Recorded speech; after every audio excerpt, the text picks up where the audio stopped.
Muy buenos días con los estudiantes del tercer año de secundaria.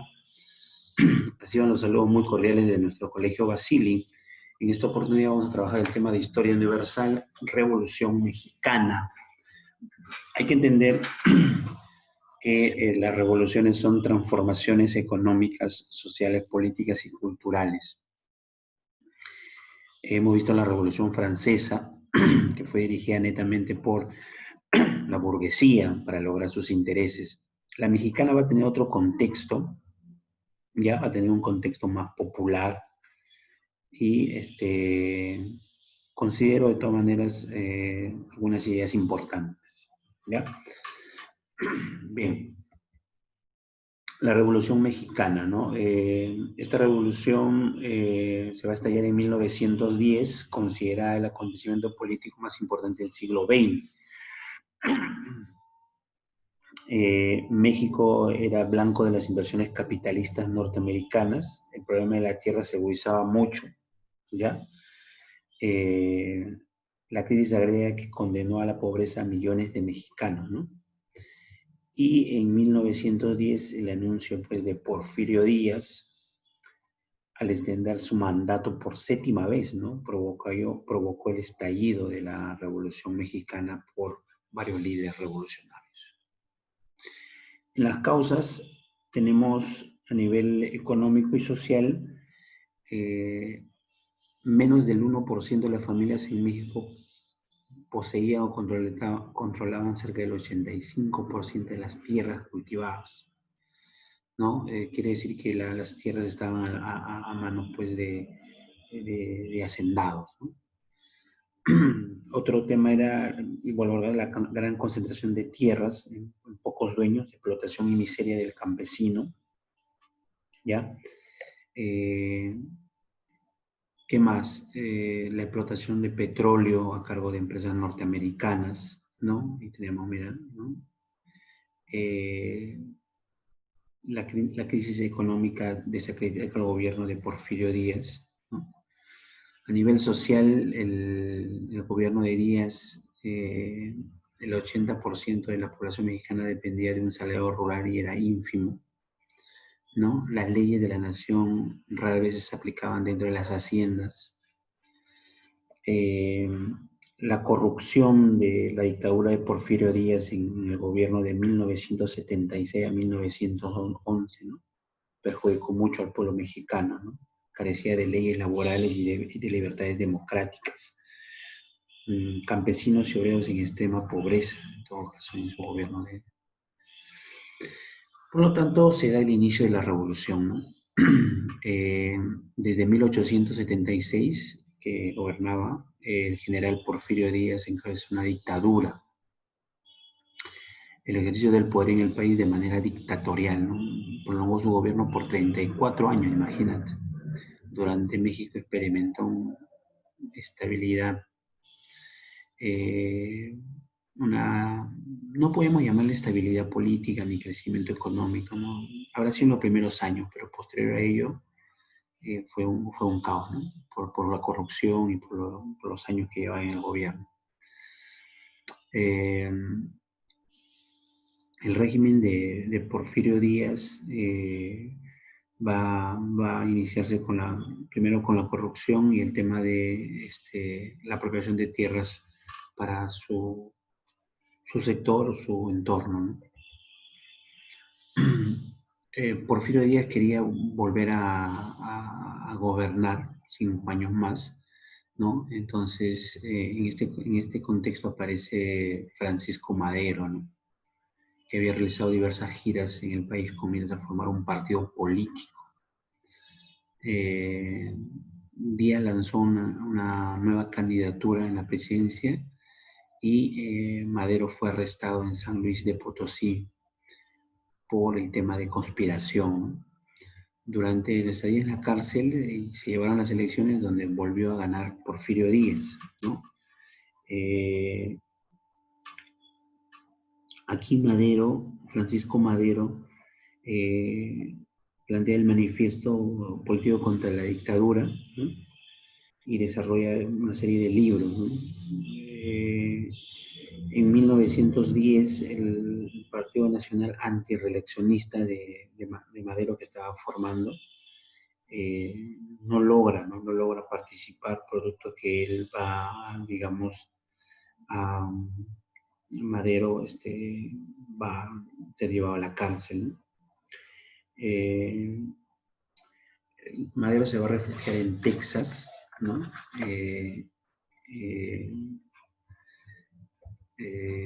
en Texas, luego va a huir a Estados Unidos, donde desde ese lugar va a plantear el Plan San Luis, que era un plan de tomar armas, ¿no? Y era el alzamiento de armas contra el gobierno de Díaz, ¿no?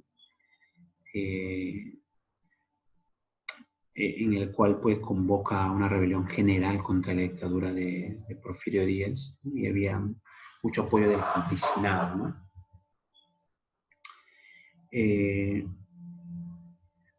Posterior a ello, se da el conflicto armado que tuvo lugar en el norte de México y se expande en otros territorios. Aquí tenemos, mira, la revolución maderista, ¿no?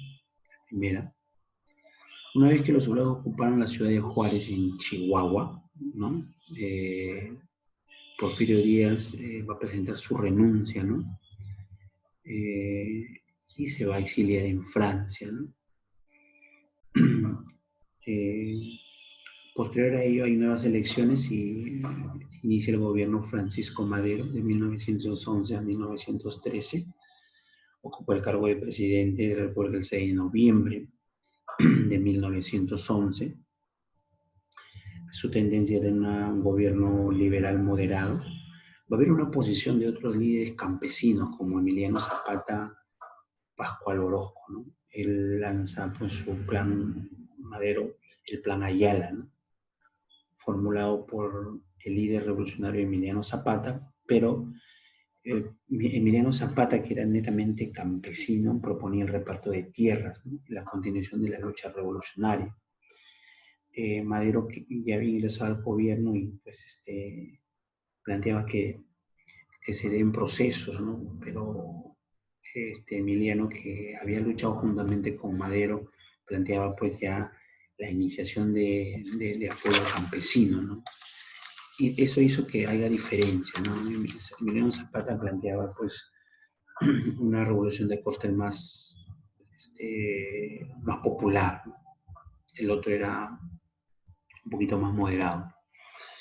Ya en una segunda etapa, en 1913, un movimiento contrarrevolución encabezado por Félix Díaz, Bernardo Reyes y Victoriano Huerta, da un golpe de Estado, ¿no? al gobierno de Madero.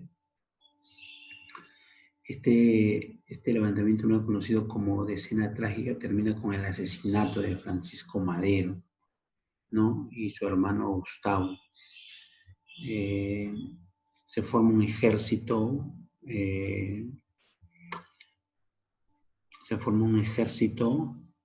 a cargo pues del jefe militar Venustiano Carranza, un gobernador que asume pues el Plan Guadalupe.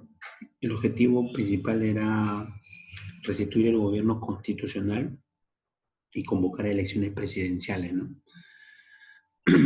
Tras un año de lucha, Huerta renunció y huyó del país, entonces continúa pues Venustiano. La expansión de la revolución tomaron acciones de diversos líderes en todo México, ¿no?